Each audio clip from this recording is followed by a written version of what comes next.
امداد سن رہے ہو، عمران خان کو جواب آ گیا ہے، جواب بھی چٹا کورا جواب آیا ہے، صاف جواب آیا ہے چیف کی طرف سے، چیف جسٹس کی طرف سے۔ اور دوسرا معاملہ ہے آڈیو لیک کا، ایک حصہ لیک ہو گیا ہوا ہے، دوسرا حصہ لیک ہونا ابھی باقی ہے۔ عمران خان صاحب کی اہلیہ بشرا بی بی کی سردار لطیف کھوسا کے ساتھ گفتگو، جس میں وہ مزے لے کے کہہ لگا کر ہنس کر اپنی نندوں کی، یعنی نند عمران خان کی بہنوں کی چغلیاں کر رہی تھیں، برائیاں کر رہی تھیں، اور بتا رہی تھیں کہ وہ لطیف کھوسا کے خلاف بھڑکا رہی ہیں عمران خان کو۔ اب جو نیا حصہ آنا ہے اس میں کیا ہے، اس پر بات ہوگی۔ اور پھر جو عمران خان صاحب کا خط تھا، لکھا جو خط تجھے، تو وہ تیری یاد میں تو نہیں تھا، وہ یاد کسی اور کی میں تھا، عمر عطا بندیال کی یاد میں تھا۔ عمر عطا بندیال صاحب جب چیف جسٹس تھے، ثاقب نثار صاحب جب چیف جسٹس تھے، تو عمران خان صاحب جو کہتے تھے وہ ہوتا تھا، کیونکہ اس وقت چیف دوسرے چیف اور تھے،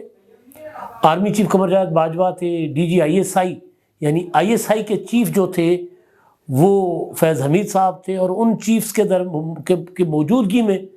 خان صاحب کو نہ فکر ہوتی تھی نہ فاقہ ہوتا تھا، وہ بے فکر ہو کے بنداس کچھ بھی سوچتے تھے ہو جاتا۔ وہ الادین کے چراغ کے جن تھے، وہ چراغ عمران خان صاحب کے پاس تھا اور وہ رگڑتے تھے اور جن نکلتا تھا، میں کیا کروں، میں کس کو کھاؤں، بتاؤ آقا میرے، تو آقا بتا دیتے تھے اور وہ حکم ہو جاتا، وہ اس پر عمل ہو جاتا تھا۔ نواز شریف کو نااہل کروا دو، نواز شریف نااہل ہو گئے، مجھے صادق اور امین ڈکلیئر کروا دو، صادق اور امین ڈکلیئر ہو گئے، میری بہنوں کے جو پراپرٹیز کا معاملہ ہے باہر، ان سے نجات دلوا دو، علیمہ خان کی مشینوں والی پراپرٹیز، ان سے نجات مل گئی۔ کل پرسوں علیمہ خان کہہ رہی تھی کہ میرا تو 20 سال سے باہر کاروبار ہے۔ تو وہ ایک زمانہ وہ تھا۔ آپ کو یاد ہوگا کہ جب عمران خان صاحب کی حکومت آئینی طریقے سے تحریک عدم اعتماد کے ذریعے نکالی گئی اور انہوں نے ادھم مچایا، انہوں نے ایک تحریک شروع کر دی اور ایک طوفان بدتمیزی بپا کر دیا ہوا تھا، جلسے کر رہے تھے، غیر اپنا جانبدار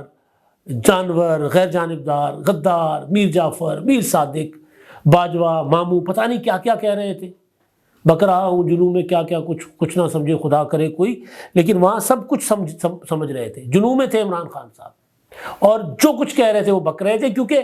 اب وہ اس سے پیچھے ہٹ رہے ہیں۔ انہوں نے بیرسٹر گوہر کو جو پارٹی کا چیئرمین مقرر کیا، اپنا الیکٹ کروایا ایک جھرلو قسم کے الیکشن کے ذریعے انٹرا پارٹی، تو وہ یہ کہہ رہے ہیں کہ جی ہماری تو کسی ادارے کے ساتھ لڑائی نہیں ہے، ہماری تو سب کے ساتھ صلح ہے۔ تو اب وہ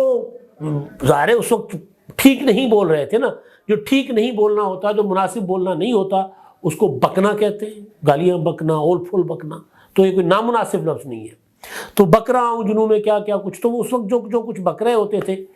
وہ ہر کوئی سمجھ گیا۔ غالب نے کہا تھا کچھ نہ سمجھے خدا کرے کوئی، شاید انہوں نے یہی سمجھا تھا کہ کچھ نہیں سمجھے گا کوئی، اور ہر کوئی اس میں میری تقریریں سن کے اور میرے ساتھ جڑ جائے گا، لیکن لوگ تو سمجھدار ہیں، سمجھ گئے۔ تو بہرحال تو وہ جو کچھ اس وقت کرتے رہے، اس میں انہوں نے ایک ڈیمانڈ کی تھی تقریر میں چیف جسٹس سے، اور وہ شام تک پوری ہو گئی تھی، یعنی خطاب ہوا، خطاب کے بعد جناب پتہ چلا کہ اس کو نوٹس لے لیا گیا ہے۔ خطاب کیا ہوا تھا کہ ایف آئی اے میں تبادلے ہو رہے تھے، اور ان صاحب نے تقریر کر ڈالی کہ جناب ایف آئی اے میں تبادلے جو ہو رہے ہیں وہ تو شہباز شریف جو ہیں، حمزہ شہباز اور یاسر زرداری، اور یہ اپنے مقدمات ختم کروانے کے لیے ایف آئی اے میں تبادلے کروا رہے ہیں، یہ تو ملزمان ہیں، ملزم تبادلہ کیسے کر سکتے ہیں؟ تو اور پھر ان دنوں ڈاکٹر رضوان نامی ایک افسر وہ بیماری میں انتقال کر گئے تھے، تو انہوں نے یہ بھی شور مچانا شروع کر دیا کہ ان کو بھی انہوں نے قتل کیا ہے، سلو پوائزننگ کی ہے، یہ مافیا ہے، چیف جسٹس صاحب نوٹس لیں۔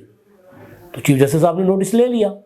اور چیف جسٹس صاحب نے وہ وزیر اعظم کا جو اختیار تھا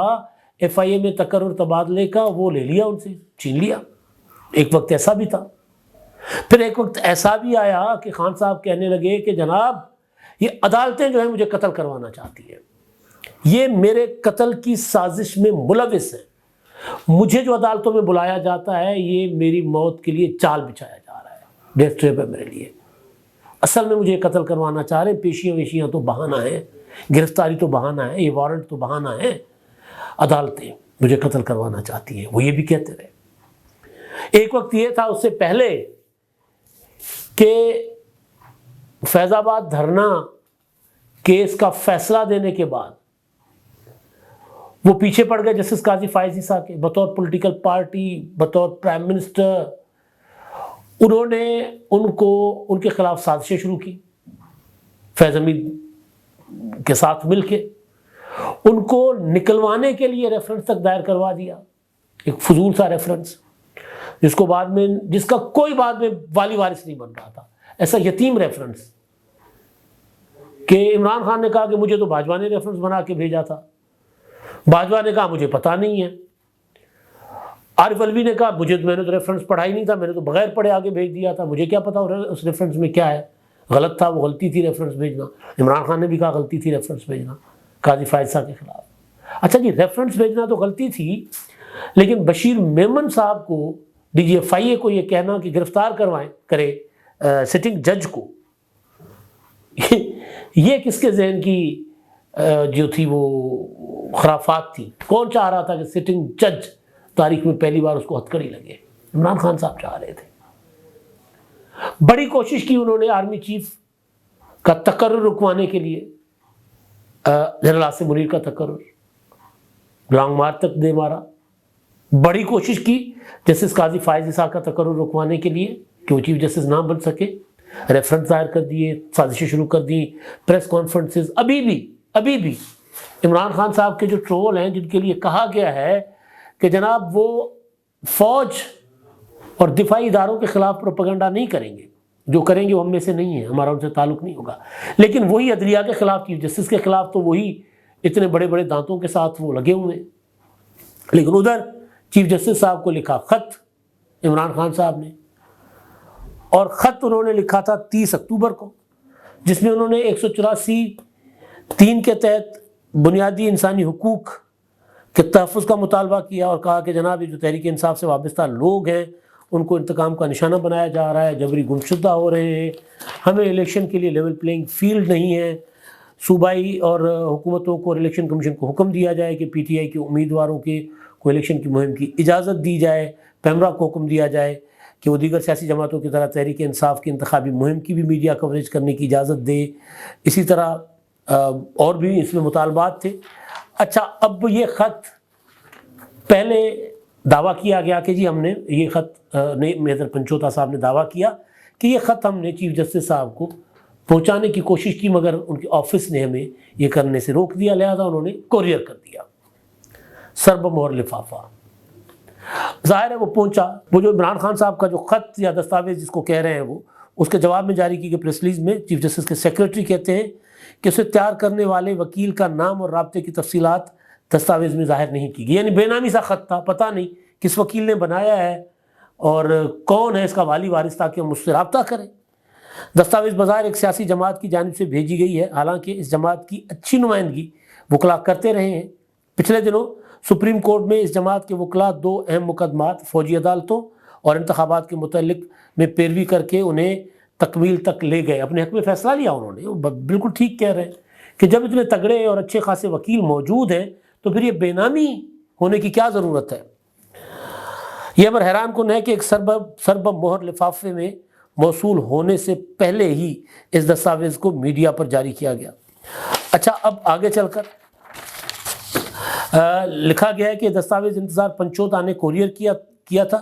اس پر انتظار پنچوتا نے ایکس پر لکھا، یعنی ٹویٹر پر لکھا ہے کہ عمران خان کے خط کو سپریم کورٹ کے عملے کے ذریعے چیف جسٹس تک پہنچانے کی کوشش کی گئی، لیکن اس کو وصول کرنے سے انکار کرنے کے بعد یہی راستہ بتایا گیا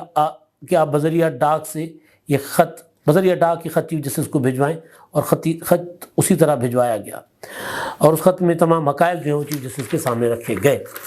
اب دیکھیں، آتا ہے نا اونٹ پہاڑ کے نیچے، میں بالکل بھی تحریک انصاف کے ساتھ، ان کے ورکرز کے ساتھ، الیکشن ایکٹیویٹیز کے حوالے سے جو کچھ ہو رہا ہے میں اس کی حمایت نہیں کر رہا، بلکہ میں اس کے خلاف جب بات کی ہے اس کے خلاف بات کی ہے۔ میرا ایک چیز جو ہے نا، بڑی میرا موقف کیا ہے، حقیقت یہی ہے کہ تحریک انصاف اگر الیکشن کمیشن کے اندر رجسٹرڈ ہے تو پھر ان کو الیکشن کی ایکٹیویٹیز کی اجازت ہونی چاہیے. جو لوگ 9 مئی میں ملوث ہیں ان کو باہر کر کے باقی جو پرامن لوگ ہیں ان کو سیاست کرنے کی اجازت ہونی چاہیے. لیکن مسئلہ یہاں پر ہے عمران خان صاحب کا. وہ جن کو جج نہیں سمجھتے تھے, جن کو جانبدار سمجھتے تھے, جن کو نکلوانے کے لیے سازشیں کرتے رہتے تھے, آج ان کے سامنے جھولی پھیلا کر کھڑے ہوئے ہیں. ہمارے جیسے لوگ اس وقت بھی کہتے تھے کہ محاذ آرائی مت کرو, عدلیہ کے ساتھ محاذ آرائی, سیاسی قوتوں کے ساتھ تو پہلے دن سے ہی تھی, پھر بنانے والوں کے ساتھ, فوج کے ساتھ محاذ آرائی, کوئی گھر نہیں چھوڑا تھا. اب یہ صورتحال بن گئی ہوئی ہے. وہیں خط لکھ رہے ہیں اور وہاں سے جواب آ گیا ہوا ہے. اب ظاہر ہے وہاں پہ وہ چیف جسٹس صاحب کو وہ جو کہہ رہے ہیں کہ آئین اور قانون اور اپنی ذمہ داریوں کا ان کو ادراک ہے, تو بالکل چیف جسٹس صاحب کو کم از کم الیکشن میں سب کو لیول پلینگ فیلڈ دینے کے لیے اپنے جو اقدامات کرنے چاہیے, ان کو ایکشن لینا چاہیے اگر ان کے پاس کوئی معاملہ آتا ہے. براہ راست تو خیر اچھا ہے کہ سو موٹو نہیں ہونا چاہیے معاملات میں. اچھا, اب دوسری چیز جو ہے وہ یہ ہے کہ ایک آڈیو عمران خان صاحب کی اہلیہ بشرا بی بی کی اور سردار لطیف کھوسہ کی بہت چرچا ہے اس کا. اس میں وہ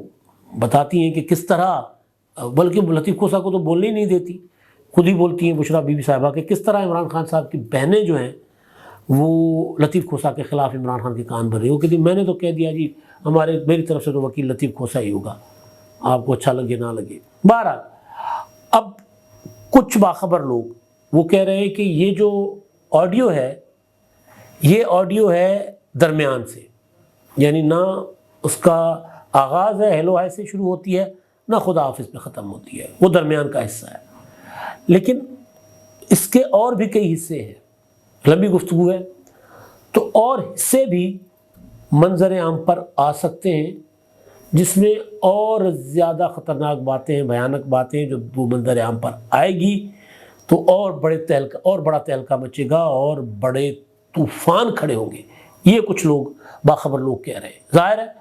اس میں سارا کا سارا فوکسڈ ہے, گفتگو کا جو ہے وہ بشرا بی بی فوکسڈ ہے مکمل عمران خان صاحب کی بہنوں کی طرف, گھریلو معاملات کی طرف. تو کوئی پتہ نہیں ہے اس میں کوئی اور راز کی باتیں بھی ہوں, مالی حوالے سے, ذاتی لڑائیوں کے حوالے سے, اور بہت کچھ ہوتا ہے گھریلو زندگی کا. تو لوگ یہ کہہ رہے ہیں باخبر لوگ کہ انتظار کریں, وہ آڈیو بھی ابھی آیا چاہتی ہے. اب تک کے لیے اتنا ہی. اللہ حافظ.